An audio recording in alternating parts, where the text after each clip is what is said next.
Welcome to Kutch Time. Today's December 15th, 2025, and the Detroit Pistons just beat the Boston Celtics 112 to 105 to move to 21-5 in the NBA season. The Pistons get their get back after the Celtics ended their franchise time winning streak just a few weeks ago. The Pistons are led by their MVP candidate, Cade Cunningham, went off from the three-point line today. He had a season high of 6 threes on just 10 attempts.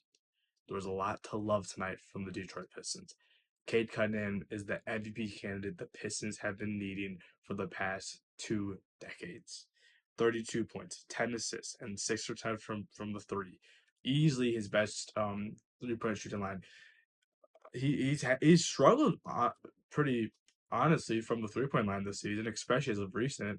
But today he comes in and he's dominating from the line. He's confident. He's taking step backs. He's taking pull up jumpers. That's really what he's been struggling a lot this year. He's been fine off the catch and shoot. But Keizo obviously a super ball dominant guy because he is our superstar. So him able to get the pull up today, and hopefully it can lead to more in the future, in future games. It'll be huge for us. I mean, Cade is an MVP candidate, and there's no way around that. I think for the past couple weeks, he's been in the top five of the Kia MVP pool. I think it's still Kia sponsored, but he's a guy that has to be in the conversation because the Pistons are so good, and he is so evidently the superstar and one of the best guards, not just in the East, but in the entire league. He's arguably a top 3 point guard, if not top two. I mean, whoever you want to debate with, but depending on how you look, K can really do it all. Not just on the offensive end, but on the defensive end. He has that good grind that the Pistons need and that he shows as a player night in and night out. Karis LeVert, 13 points, all in the second half. He actually really struggled in the first half. He comes in and it was bad. Evidently, it was just bad. I was ready to after this game to talk poorly about him, but he stepped it up in the second half, and it really helped us get the win. Tobias Harris, 13.7 rebounds. He's struggling shooting wise, but it's fine. He's just a good vet. He's going to get his points. He's going to get his stats. Javante Green, this hidden gem on the team, even though he plays every game, 8 points, 3 steals, three steals, and 2 threes. Um, and he has this uh, monster dunk after a steal from the Pistons, and he gets fouled on it, or he should have got fouled on it. They're so cold, and then he kind of gets in the face, woo, and then he gets attacked. But I mean, that dunk really gave the Pistons their momentum back, and the led to us winning that game. Because at that point, Cade wasn't in. Cade had picked up his fifth foul. About I think it was about 7 or 8 minutes to go.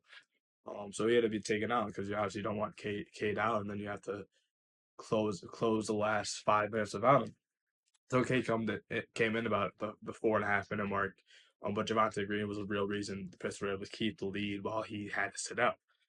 Um, and then Jaden Ivey, he's been slowly getting back into the lineup, slowly getting more minutes, 10 points, 3 rebounds, 3 assists, 2 steals. Just a solid all around night on defensive end of offense again. And again, that third quarter, like with Karis LeVert, he was really good. To just kind of seeing the floor as it came to him and not having to rush anything like he struggled a lot with his career.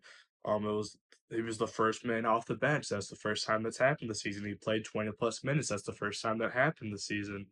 And it's very evident who will be losing minutes with Jaden Ivey, and it was predictable either way. They're both the shooting guards. Duncan Robinson, who's been averaging 31 minutes on the season, only plays 26 today. Well, Ivy plays his season high of minutes. It seems like every game Ivy just keeps getting more and more minutes, especially with these extended rest days. We have 2 days off. You have 2 days off. You had like 5 days off last week. We have another 2 day off before the next game too. So it'll be interesting to see how what his minutes will be once he gets to 100%. If he gets to 100%, obviously don't want any setbacks, but he's shown he has it. He still has it. He has the offense. He has that playmaking ability. He took a little bit from to get it back, but that's what happens when you don't play basketball for I think it was like 9 months straight. So it's just really good to see him back in action at this health and him getting just healthier day in day in. He's going to be a big part of this team. Um, and it's especially if we don't trade him, because right now I don't know what his value is, but it can't be the highest. So it might as well just keep him because he's been playing well in the minutes he gets. Obviously, there's some bad tonight. It's such a close game. But the 3-point shooting was definitely a struggle. K definitely helped the team overall 3-point percentage.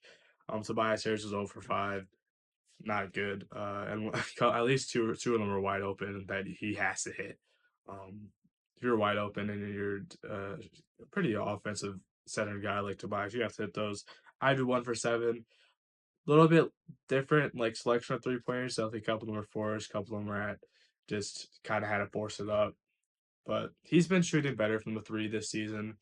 Um, so it's just an off night for him from 3 point line, but it was a better night from him for basically everywhere else on the floor. So it's you give and you take, and it was just not his night from the arc. Um, Free throw shooting 17 for 25, and move one player. The free throw shooting was fine. However, Sar Thompson went 1 for 7, missed 6.